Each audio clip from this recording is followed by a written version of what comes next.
students of class 12. So today I am going to start the topic adjoint of a matrix and its inverse. तो पहले ही हम लोग already inverse of matrix find करना हम लोग सीख गए हैं यूजिंग द प्रॉपर्टीज़. ओके, जो प्रॉपर्टीज़ था यानी कि transformation, elementary row and column transformation से हमने इन्वर्स फाइंड करना सीखा था. तो अभी हम लोग एक न्यू मेथड से भी हम लोग इस चैप्टर में सीखेंगे. तो उसके पहले का टॉपिक है एडजॉइंट. ठीक है, तो एडजॉइंट ऑफ मैट्रिक्स क्या होता है. देखो, सपोज मैंने एक मैट्रिक्स लिया है, square matrix A of order N. ठीक है, तो वो मैट्रिक्स कैसा दिखेगा, उसका एलिमेंट्स ऐसा होगा a11 a12 a13 up to a1n. Similarly a21 a22 up to a2n. ठीक है, इस तरह से ये स्क्वायर मैट्रिक्स दिखेगा. तो इसका एडजॉइंट क्या होगा. देखो, adjoint of this matrix is the transpose of the cofactors of the elements of A. यानी ए का जितना भी एलिमेंट्स है सबका हम लोग इंडिविजुअली हर एक एलिमेंट का कोफैक्टर्स फाइंड करेंगे. देन कोफैक्टर को हम लोग क्या करेंगे, कैसे लिखेंगे, ट्रांसपोज करके लिखेंगे. तो ट्रांसपोज करके तुम लोग को लिखना आता है. क्या करना है, रो को कॉलम में चेंज कर देना है, इंटरचेंज कर देना है. तो हम लोग देखो कैसे लिख रहे हैं. a11 जो एलिमेंट है उसका कोफैक्टर होगा कैपिटल लेटर a11. ठीक है, a12 का क्या होगा, कैपिटल लेटर a12. तो उसको हम लोग देखो कहाँ लिख रहे हैं, उसके नीचे, क्योंकि हम लोग इस रो को हम लोग ट्रांसपोज कर देंगे. इस रो का पूरा कोफैक्टर्स जितना भी है सबको हम लोग क्या करते रहे, ट्रांसपोज. सिमिलरली इसका भी हम लोग क्या करते रहे, कॉलम में इंटरचेंज हो जाएगा. सिमिलरली अप टू ये लास्ट तक कैसे हो जाएगा, इन सबका कोफैक्टर. ठीक है, तो ये क्या है, इस मैट्रिक्स को हम लोग क्या बोलते हैं, adjoint of a matrix A. ठीक है, यानी ए भी एक मैट्रिक्स है और उसका जो एडजॉइंट जो हम लोग निकालेंगे वो भी क्या होगा, एक मैट्रिक्स ही होगा. And both are having the same order. जैसे उसका ऑर्डर है n इंटू एन, तो इसका ऑर्डर भी क्या होगा, n इंटू एन ही होगा. ठीक है, तो ये हो गया adjoint of A matrix. So next come to one theorem. Theorem क्या है, देखो, अगर एक स्क्वायर मैट्रिक्स है A, ठीक है, और उसका ऑर्डर है n, तो हम लोग क्या लिख सकते हैं, A into adjoint of A is equal to adjoint of A into A is equal to determinant of A into IN. ठीक है, ये थ्योरम है. तो इसमें IN क्या है, IN is the identity matrix of order n. ठीक है, याद रखो ये थ्योरम को. नेक्स्ट है topic singular matrix. So what is a singular matrix. एक स्क्वायर मैट्रिक्स ए को हम लोग सिंगुलर मैट्रिक्स तभी बोलेंगे जब डिटर्मिनेंट, उसका जो डिटर्मिनेंट होगा वो 0 के बराबर होगा. तो कभी कभी ऐसा हो सकता है जैसे हमने डिटर्मिनेंट फाइंड किया and the value of determinant is equal to 0, तो हम लोग उस मैट्रिक्स को क्या बोलेंगे, the matrix is a singular matrix. Similarly non singular matrix में क्या होगा, determinant of A not equal to 0. तो मैंने इसका पूरा डेफिनेशन नहीं लिखा है, पूरा डेफिनेशन इसी तरह से स्टार्ट करोगे. स्क्वायर मैट्रिक्स, ये स्क्वायर मैट्रिक्स तुमको देना होगा बिकॉज तुम लोग जानते ही हो हम लोग डिटर्मिनेंट सिर्फ स्क्वायर मैट्रिक्स का ही फाइंड कर सकते हैं. So you have to write like this. A square matrix A is said to be non-singular matrix if determinant of A is not equal to 0. So next topic is inverse of a matrix. So हम लोग को मालूम है ये पहले से ही, matrix का inverse कब एग्जिस्ट करेगा. देखो, a square matrix of order n is said to be invertible. कब हम लोग एक मैट्रिक्स को इन्वर्टिबल बोल सकते हैं, अगर और एक स्क्वायर मैट्रिक्स एग्जिस्ट करना होगा. ठीक है, उसके लिए और एक स्क्वायर मैट्रिक्स एग्जिस्ट करना होगा सेम ऑर्डर का, सच दैट हम लोग क्या बोल सकते हैं, इन्वर्स ऑफ अ मैट्रिक्स और वो जो मैट्रिक्स इटसेल्फ है दोनों को जब हम लोग मल्टीप्लाई करेंगे तो क्या आना चाहिए, आइडेंटिटी मैट्रिक्स आना चाहिए. ऑलरेडी ये हम लोग ने लास्ट चैप्टर में पढ़ा था मैट्रिक्स में, that A into A inverse is equal to क्या होता है, आइडेंटिटी मैट्रिक्स के बराबर होता है ना. मैट्रिक्स और मैट्रिक्स इनवर्स को दोनों को मल्टीप्लाई अगर हम लोग करते हैं, दोनों मैट्रिक्स को मल्टीप्लाई करते हैं तो हमको आइडेंटिटी मैट्रिक्स मिलेगा.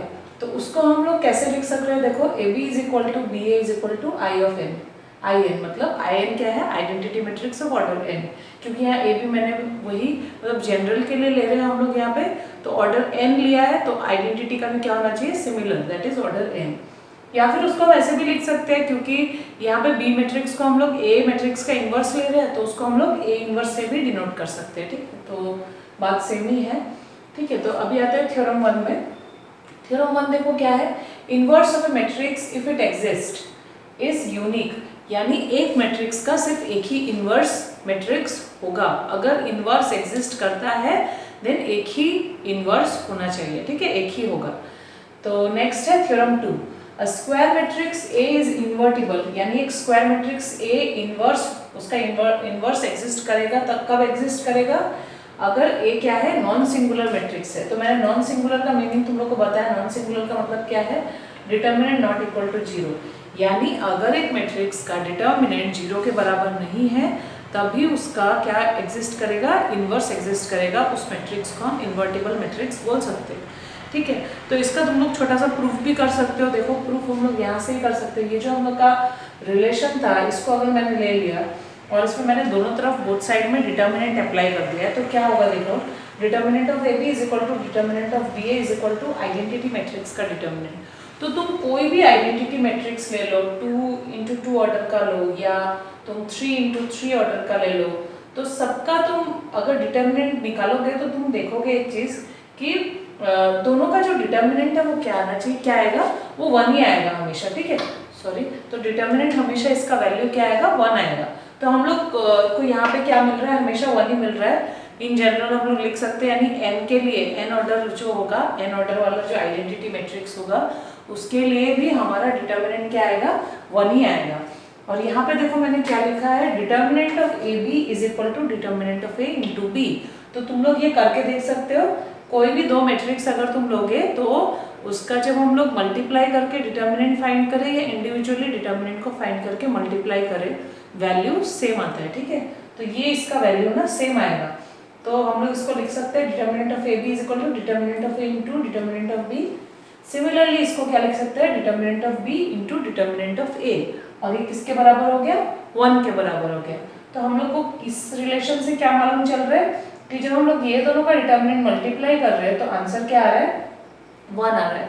तो इस रिलेशन से हम ये बोल सकते हैं कि इन दोनों में से कोई भी एक वैल्यू 0 के बराबर नहीं होगा, क्योंकि अगर इनमें से कोई भी एक 0 हो जाता है तो 0 इंटू कुछ भी करोगे तो 0 आएगा, बट यहाँ क्या आ रहा है, 1। ठीक है, तो इस रिलेशन से, इस पर्टिकुलर रिलेशन से हम क्या बोल सकते हैं, हम लोग बोल सकते हैं therefore determinant of a is not equal to 0 since if determinant of a equal to 0 then this both multiplication should not be equal to 1। ठीक है, तो हम लोग इस ये जो थ्योरम है उसको हम लोग इस वे में प्रूफ करने के लिए अगर आता भी है तो इस वे में तुम लोग प्रूफ कर सकते हो। ठीक है, सो नेक्स्ट हम लोग अभी जा रहे, अभी तो हम लोग को ये मालूम चल गया कि इन्वर्स कब एग्जिस्ट करेगा। ठीक है, इन्वर्टिबल मैट्रिक्स हम लोग कब बोलेंगे। ठीक है, ये रिलेशन सेटिस्फाई करना चाहिए, लेकिन अभी फाइंड कैसे करना है, what is the formula for finding A inverse. A inverse यानी कि क्या, कोई मैट्रिक्स ए है उसका इनवर्स फाइंड करने का जो फॉर्मूला है उसको कैसे जनरेट करेंगे। ठीक है, तो वो अभी कर लेते हैं। So we have from the previous theorem, पहले का थ्योरम जो मैंने एक लिखा था तुम लोग को, उस थ्योरम के हिसाब से हम लोग लिख सकते हैं a into adjoint of A is equal to adjoint of A into A is equal to determinant of A into identity matrix. ठीक है, तो यहाँ ऑर्डर n के लिए मैं जनरल के लिए लिख रही हूँ। तो अभी मैंने क्या किया, इसी इक्वेशन में पूरा डिवाइड कर दिया डिटर्मिनेंट ऑफ ए से। तो डिटर्मिनेंट ऑफ ए से जब डिवाइड करेंगे तो ये आ जाएगा in, और ये देखो कैसा आ जाएगा, adjoint of A by determinant of A. इसको मैंने ऐसे लिखा है ब्रैकेट में, adjoint of A by determinant of A को साइड में करके लिखा है। ठीक है, तो ये किसके बराबर आ जा रहा है, this is equal to I of n। ठीक है, अभी देखो यहाँ पे मैंने डिटर्मिनेंट ऑफ ए से डिवाइड मैं तभी कर सकती हूँ when the matrix is a non singular matrix, क्योंकि नॉन सिंगुलर मैट्रिक्स क्या होगा, उसका डिटर्मिनेंट नॉट इक्वल टू 0 होगा, तभी 1 by determinant of a possible होगा। बिकॉज तुम लोग को मालूम है अगर डिनोमिनेटर में क्वांटिटी 0 होगा तो वो नॉट डिफाइंड हो जाता है ना। तो हम लोग को यहाँ पे हमेशा ध्यान रखना है जो मैट्रिक्स है वो मैट्रिक्स क्या होना है, नॉन सिंगुलर होना है। नॉन सिंगुलर होगा तभी क्या होगा, इनवर्स एग्जिस्ट करेगा। इसका प्रीवियस थ्योरम में भी मैंने तुम लोग को बताया। ठीक है, नॉन सिंगुलर है एक मैट्रिक्स, दैट मीन्स उसका इनवर्स एग्जिस्ट करेगा। सो हम लोग अभी देखो इस स्टेटमेंट से, ये जो एक्सप्रेशन है यहाँ पे जो इक्वेशन दिया है, इससे हम लोग प्रीवियस हम लोग क्या थ्योरम रिकॉल कर सकते हैं। देखो हम लोगों ने लिखा था a into A inverse is equal to A inverse into A is equal to क्या होता है, आइडेंटिटी मैट्रिक्स के बराबर होता है ना। तो यानी कि हम लोग बोल सकते हैं ये भी ऐसे ही आ रहा है, इन दोनों का मल्टीप्लिकेशन किसके बराबर है, आइडेंटिटी मैट्रिक्स का बराबर है। That means we can say that this is the inverse of matrix A, है ना, क्योंकि वही स्टेटमेंट दोबारा से हमको मिल गया। और ये पूरा जो है वो किसके बराबर है, आइडेंटिटी के बराबर। तो हम लोग बोल सकते हैं कि what is our A inverse, our A inverse is adjoint of A by determinant of A. Okay, so this implies क्या लिखा है, ए इज इन्वर्टिबल एंड ये एक्सप्रेशन आ गया इनवर्स मैट्रिक्स का, provided determinant of A not equal to 0। ठीक है,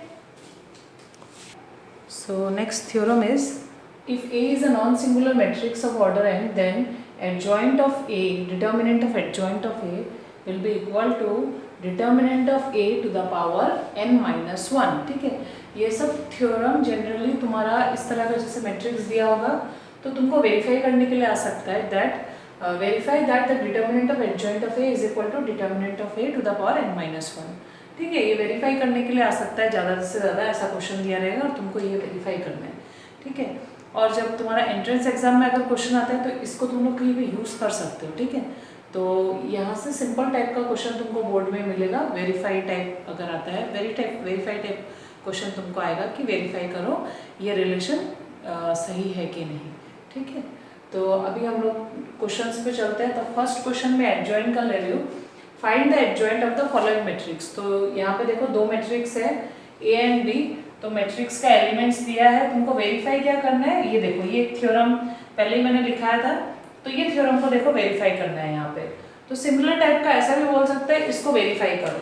ठीक है, तो तुमको वेरीफाई करने के लिए क्या निकालना होगा, एडजॉइंट ऑफ ए, और इधर पे क्या निकालना है, डिटर्मिनेंट ऑफ ए।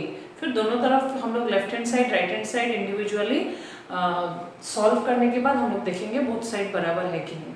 तो यहाँ पे जैसे देखो ये वाला क्वेश्चन में हम लोग को ये वेरीफाई करना है, तो यहाँ पे देखो डिटर्मिनेंट ऑफ ए हमको सिर्फ फाइंड करना होगा। आइडेंटिटी मैट्रिक्स तो हम लोग जानते हैं, इसका ऑर्डर देखो 2 into 2 है, तो हम लोग जो यहाँ आइडेंटिटी मैट्रिक्स लेंगे उसका ऑर्डर भी 2 into 2 होगा। ठीक है, तो यहाँ पे हम लोग को डिटर्मिनेंट फाइंड करना है, जो कि बहुत सिंपल है, डायरेक्ट क्रॉस मल्टीप्लिकेशन करेंगे तो डिटर्मिनेंट निकल जाएगा।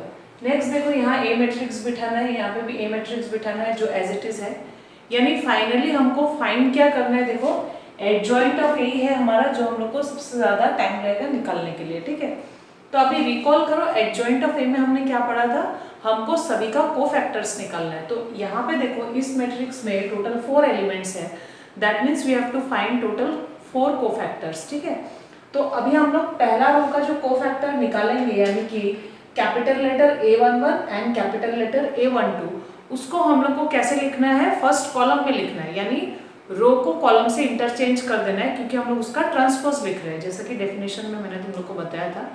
तो हम लोग देखो उसको किस तरह से लिखते हैं। मुझे सबसे पहले निकालना है cofactor of element A11, small letter A11, तो उसको मैं कैसे डिनोट करूंगी, कैपिटल लेटर A11। ठीक है, सिमिलरली मुझे जब इसका कोफैक्टर निकालना है तो मुझे क्या लिखना होगा, A12।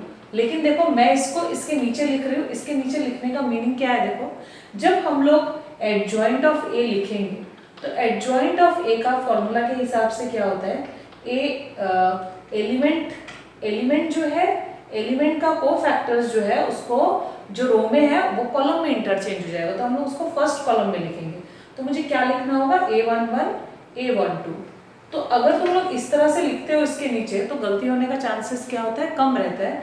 इसी को तुमको उठा के यहाँ पे बिठाना है, और अगर A11 A12 ऐसे करके अगर लिखते हो तो कभी कभी गलती होने का चांसेस रहता है, इसीलिए तुम लोग पहले से ही इसको इस तरह से लिख लेना। तो A21 होगा, फिर नेक्स्ट फिर क्या होगा A22। ठीक है, तो ये लिखने के बाद नीचे क्या लिखोगे, एडजॉइंट ऑफ ए बनाओगे, तो एडजॉइंट ऑफ ए था ये। ठीक है, दोनों में कंफ्यूज नहीं होना है, एलिमेंट्स का जो कोफैक्टर आएगा उसको हम लोग को इंटरचेंज करना है, जैसे फर्स्ट रो का है वो फर्स्ट कॉलम में आ जाएगा। ठीक है, उसका ट्रांसपोज कर रहे हैं हम लोग।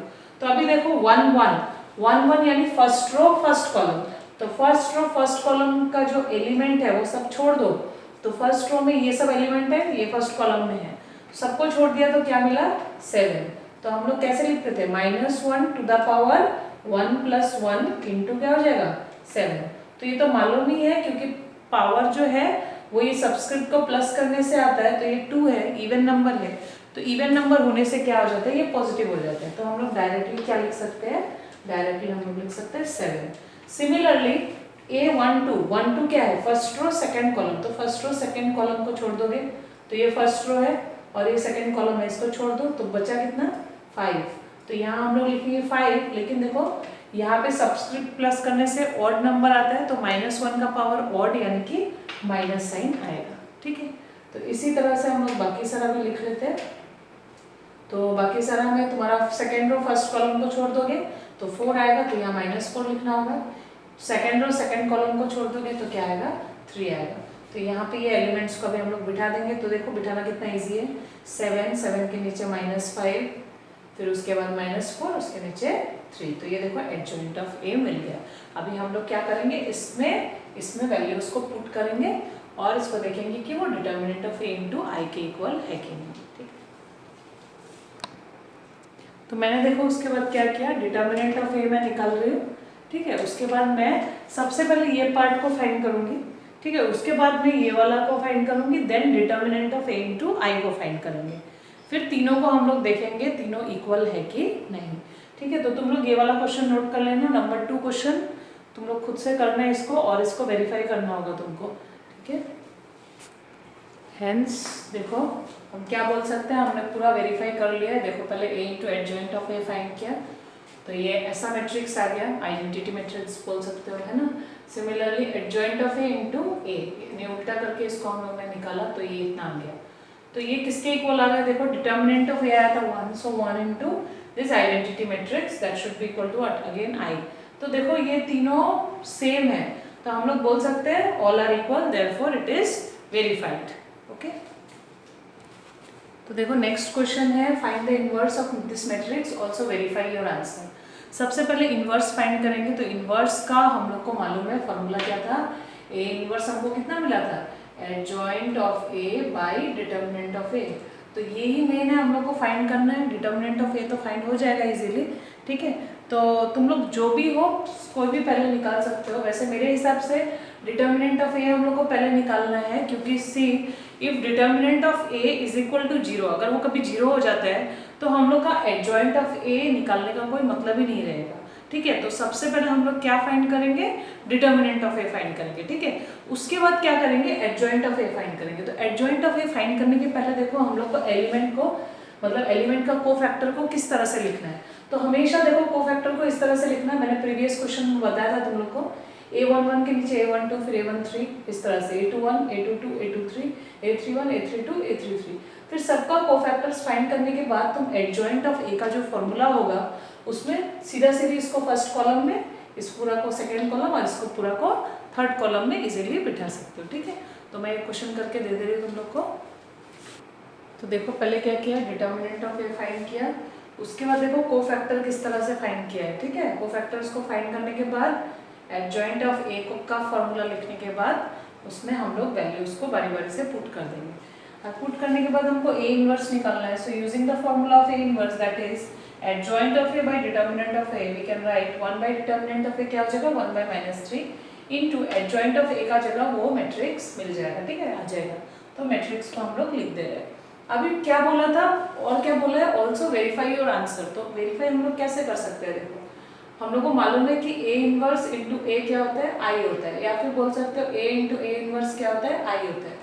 तो मैट्रिक्स ए हमारे पास है, इनवर्स भी हमारे पास है, दोनों को मल्टीप्लाई करके अगर आइडेंटिटी मैट्रिक्स मिल जाता है then it will be verified. ठीक है, तो वेरीफाई कर लेते हैं उसको। तो वेरिफिकेशन देखो, ए इनवर्स इंटू ए हम लोग फाइंड करेंगे। तो ए इनवर्स को लिखा, ए इनवर्स था इतना, और ए मैट्रिक्स हम लोग का जो दिया हुआ है वो मैट्रिक्स। अभी दोनों मैट्रिक्स को क्या करेंगे, मल्टीप्लाई। तो मल्टीप्लाई करने के बाद यह आ रहा है और बाहर देखो 1 बाय -3 है। तो जब हम लोग उसको मैट्रिक्स के अंदर में घुसाएंगे तो वो क्या होगा, इंडिविजुअली हर एक एलिमेंट के साथ वो मल्टीप्लाई होगा -1/3। सो मल्टीप्लाई होने के बाद इस -3 इंटू -1/3 कैंसिल होकर 1 आ जाएगा। बाकी सब तो 0 है तो वो सब 0 ही रहेगा। That means we got what, identity matrix of the same order, जितना ऑर्डर तुम्हारा किसका था, मैट्रिक्स का था, that is 3 into 3। Therefore it is verified, यानी हम लोग बोल सकते हैं हमने जो ए इनवर्स फाइंड किया है वो करेक्ट है। फर्स्ट में तुमको वेरीफाई करना है, A inverse of inverse is equal to A होता है। तो यहाँ पे कुछ नहीं है, पहले इनवर्स फाइंड करोगे। इनवर्स मालूम है तुमको 1 by determinant of A into adjoint of A, जो कि हम लोग को एक मैट्रिक्स ही मिलता है। उस मैट्रिक्स का वापस इनवर्स फाइंड करना है, यानी उसका वापस क्या फाइंड करोगे, जो तुम्हारा जो मैट्रिक्स मिलेगा वो particular 1 by determinant of A into adjoint of A, उसका वापस तुम लोग को कोफैक्टर्स फाइंड करना है as well as determinant find करना है। उससे तुम लोग अगेन उसका इनवर्स फाइंड कर सकते हो, यानी 2 बार इनवर्स फाइंड करना है तुम लोग को, और उसका वैल्यू किसके इक्वल होना होगा, ए का इक्वल। तो ए क्या है, जो मैट्रिक्स है वो उसका इक्वल। ठीक है, नंबर 2 क्वेश्चन है F of alpha is equal to, ये मैट्रिक्स है, ठीक है, verify that F of alpha inverse, यानी अगर इस मैट्रिक्स को मैं ए ले लेती हूँ तो ए का इनवर्स देखो किसके बराबर है, F of minus alpha. F of minus alpha क्या होगा, यहाँ माइनस अल्फा पुट करना होगा, यहाँ यानी कि अल्फा के आगे माइनस लग जाएगा, तो कॉस ऑफ माइनस अल्फा क्या होता है, plus cos alpha, minus sine, यहाँ अल्फा की जगह माइनस अल्फा हो जाएगा, तो ये प्लस साइन अल्फा हो जाएगा, ठीक है। तो राइट हैंड साइड इजीली हो जाएगा, और ये क्या है, इनवर्स फाइंड करना है, यानी कि इसका डिटर्मिनेंट और एडजॉइंट फाइंड करके इनवर्स का फॉर्मूला में पुट कर दो। नेक्स्ट है फाइंड ए इनवर्स। अगर ये है, ए मैट्रिक्स ये है, और तुमको क्या शो करना है, A inverse is equal to A square minus 3i/2, ये तुमको शो करने के लिए दिया है। तो तुमको क्या करना है, ए इनवर्स तो तुमको फाइंड करना ही है, साथ साथ राइट हैंड साइड को सॉल्व करना होगा, यानी ए स्क्वायर माइनस 3i को सॉल्व करना है और डिवाइड बाय क्या करना है, 2 करना है। तुमको देखना है क्या वो ए इनवर्स का बराबर होता है कि नहीं, ठीक है। नेक्स्ट लास्ट क्वेश्चन है नंबर 4, शो दैट, ये ऐसा क्वेश्चन आता है, ठीक है, ये वाला क्वेश्चन मैं यहाँ पे तुम लोग को बता दे रही हूँ कैसे करना है। देखो ए मैट्रिक्स दिया है, बोला है ये इस इक्वेशन को सेटिस्फाई करता है, ये ए मैट्रिक्स इस इक्वेशन को सेटिस्फाई करता है, मतलब क्या हम लोग बोल सकते हैं कि ये इक्वेशन का सॉल्यूशन क्या है, ए मैट्रिक्स है। जैसे हम लोग जब लिखते हैं x plus Y is equal to 2, तो हम लोग लिखते हैं ना x is equal to 1, y is equal to 1 satisfies this equation. What is the meaning of that? अगर ये पॉइंट्स या ये जो वैल्यूज है वो इस इक्वेशन को सेटिस्फाई करना, मतलब क्या, इसका सॉल्यूशन ये है, यानी x के जगह 1 और y के जगह 1 पुट करेंगे तो लेफ्ट हैंड साइड और राइट हैंड साइड क्या आएगा, बराबर आएगा। सिमिलरली यहाँ मैट्रिक्स इस इक्वेशन को सेटिस्फाई कर रहा है, मतलब मैट्रिक्स को हम लोग यहाँ पर पुट करेंगे तो ये सॉल्व होके क्या मिलेगा हम लोग को, नल मैट्रिक्स यानी कि O, ठीक है, ये मिलेगा। तो अगर ये इस इक्वेशन को सेटिस्फाई करता है तो हम लोग को ए इनवर्स फाइंड करना है, और ए इनवर्स यहाँ पे हम लोग को कैसे फाइंड करना है, इस इक्वेशन का हेल्प से, यानी कि यहाँ पे हम लोग को वो फॉर्मूला डायरेक्टली हम नहीं पुट कर सकते determinant of A into adjoint of A, यहाँ पे हम लोग को इस इक्वेशन को यूज करके ही फाइंड करना होगा। तो देखो इस इक्वेशन को किस तरह से मैं लिख सकती हूँ, ए स्क्वायर को a into A 4a minus 42i is equal to 0। तो देखो अगर मैं दोनों इस पूरा इक्वेशन में अगर मैं ए इनवर्स से मल्टीप्लाई कर देती हूँ तो उसको हम लोग बोलते हैं pre multiplying by A inverse on both side. Pre multiplying का मतलब है पहले हम लोग लिख रहे हैं ए इनवर्स को, तो ये ऐसा आ जाएगा,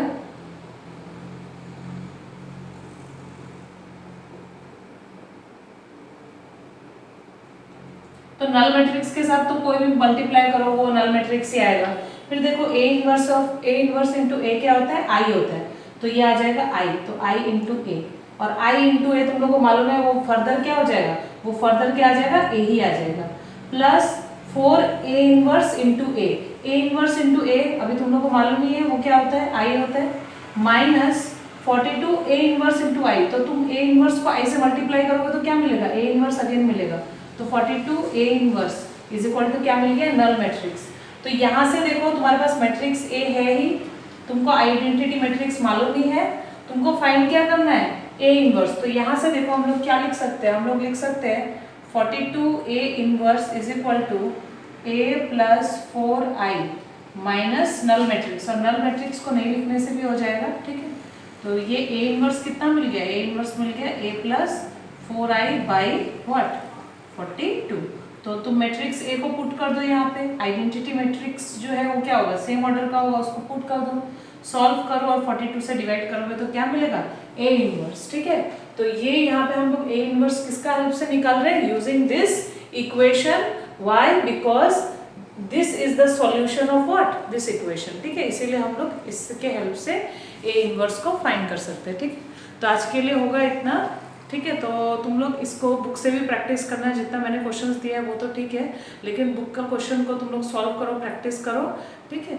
और नेक्स्ट और एक लेक्चर मैं आज ही दे दूंगी, उसमें तुम लोग का last topic that is system of linear equation जो है वो टॉपिक रहेगा, ठीक है। ऑलरेडी उसके लिए जो जो हम लोग को चाहिए, यानी कि लीनियर इक्वेशन को सॉल्व करने के लिए जो चीज़ हम लोग को चाहिए वो ऑलरेडी इस लेक्चर में डिस्कस हो ही गया है।